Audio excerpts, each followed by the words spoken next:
Harry is in a dilemma with fake kids when Meghan plots to fan the flames of divorce. Hello, everyone. Welcome back to the King YouTube channel. Is there an imminent divorce, maybe? Is the woman who once upon a time said, "I want to break the internet," actually fanning the flames of these rumors? Let's remember, this is the same woman who told a group of London journalists, "We want privacy, stop photographing us."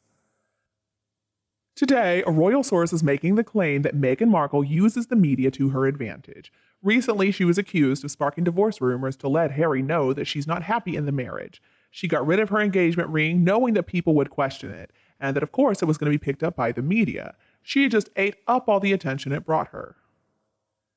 She believed that she was in complete control, and as a narcissist, that really is her goal in life. Meghan Markle was just playing on the fact that everybody knows they haven't been living together for months now. By not wearing the ring, she knew the divorce rumors were going to start circulating.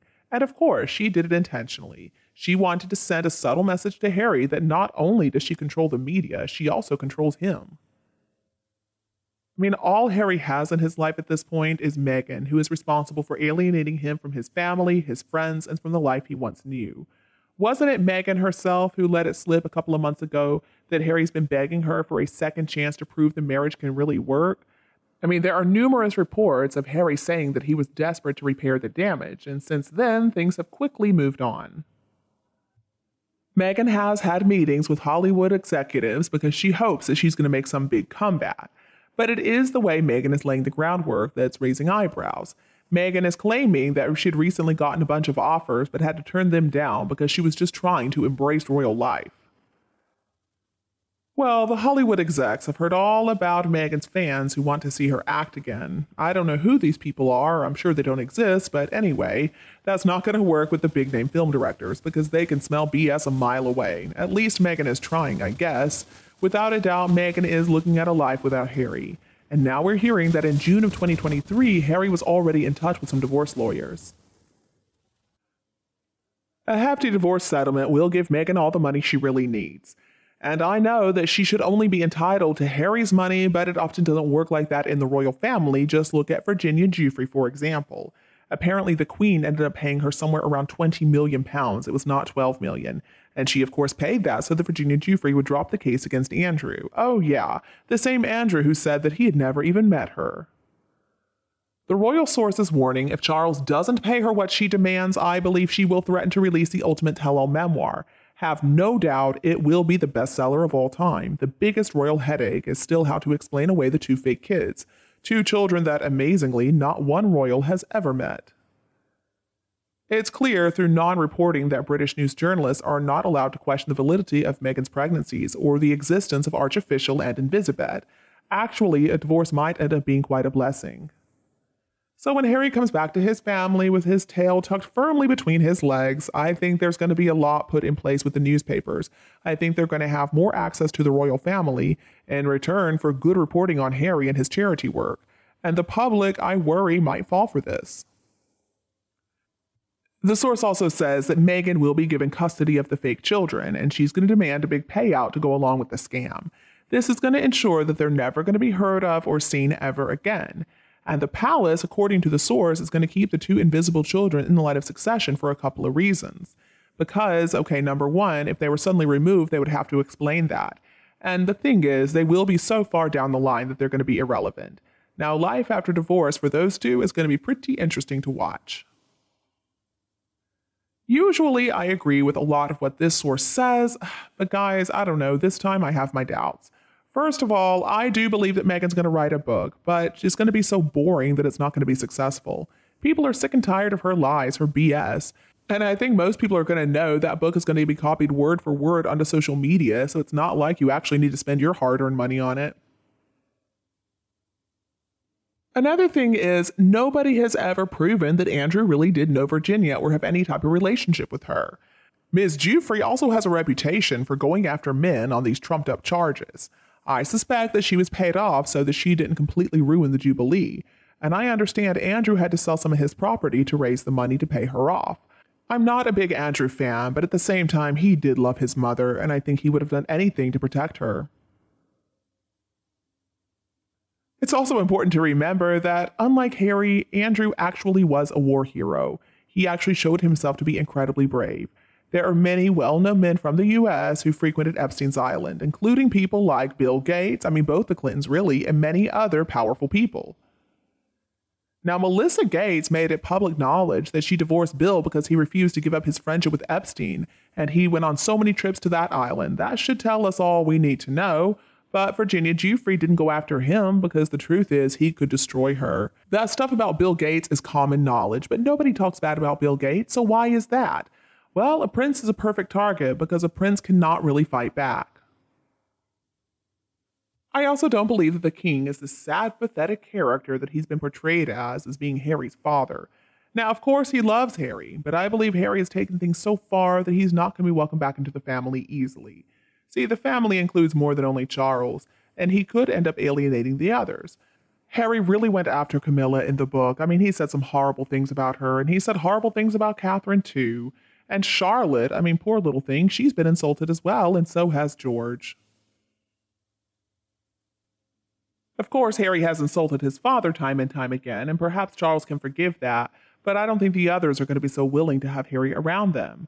Among other things, they would be total idiots to ever really trust him again. Enough is enough. There are also other sources claiming that William hates him because of all his traitorous disclosures and all the insults.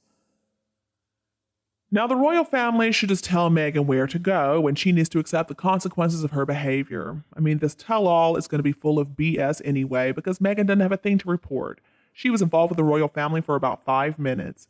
And why should the invisible children be the royal family's problem? They weren't the ones who made up this story. Meghan and Harry did. And what about you? Do you agree with this viewpoint? Let me know in the comments. And of course, we got to come together to discuss some of your opinions that you shared.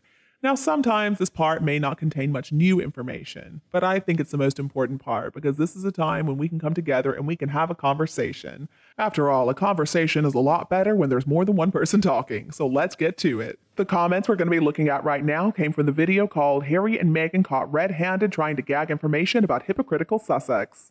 All right, everybody. First up, we got a history lesson from Paula, so let's see what she had to say. History lesson time, LOL. It seems like Meghan Markle is trying to imitate the Queen Mum during the bombing of London during World War II. The Queen Mum would dress nicely, not over the top, just nicely. Only a piece or two of understated jewelry like a brooch and wedding ring. She would visit the damaged areas every day. When asked why she was dressed well by the public, her response was, "If you came to my house, you would dress nicely. I am trying to show you the same respect." The public loved for her for caring enough to come check on them daily. It was a moral boost for a country in the middle of a war. Meghan Markle doesn't have, in my opinion, a caring bone in her body for other people. If there was a difficulty world situation, which we all know that there is, like climate change, she would run as fast as possible in the other direction. If she had been on the Titanic, she would have gotten in the first lifeboat she saw and taken off without anyone else in the boat. Well, I take part of that back. She would want an able-bodied man to row her away. I hear the chickens, they are clucking good morning to you, and good morning, chickens, and thank you so much, Paula, for that comment. Now, I think this is a perfect example of why Meghan Markle could never be a real royal. Meghan just doesn't have it in her to care about other people, and obviously that is a huge part of being a good working royal. Thanks again, Paula, for weighing in.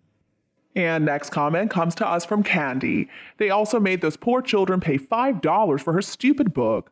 And our forefathers fought and died for our rights to freedom of speech and expression. These idiots are trying to silence Americans of this right, and it's outrageous, and they have to be called out for their hypocrisy and intentionally destroying our democracy.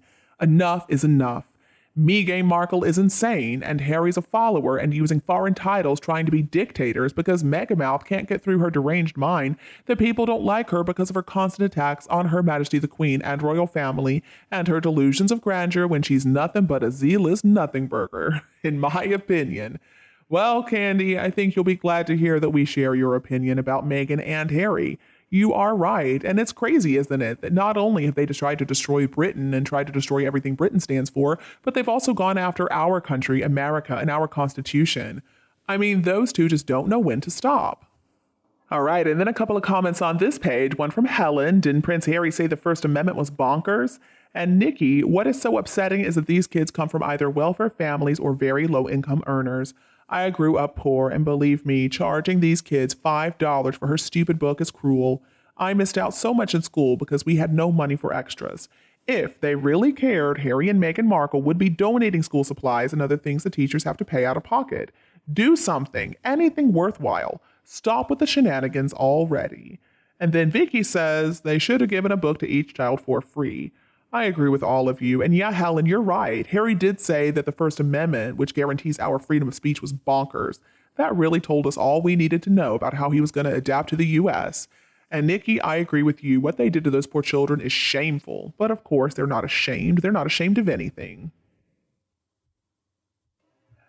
Again, thank you guys for all your comments. And if you think my video is helpful, don't be afraid to like and share with your friends and relatives who would enjoy it anytime you want. Please don't forget to subscribe to our The King YouTube channel to get more updates in the future. Thank you so much for tuning in. Have a lovely evening. And, we'll be back to see you tomorrow. Bye. I love you all. I'm away.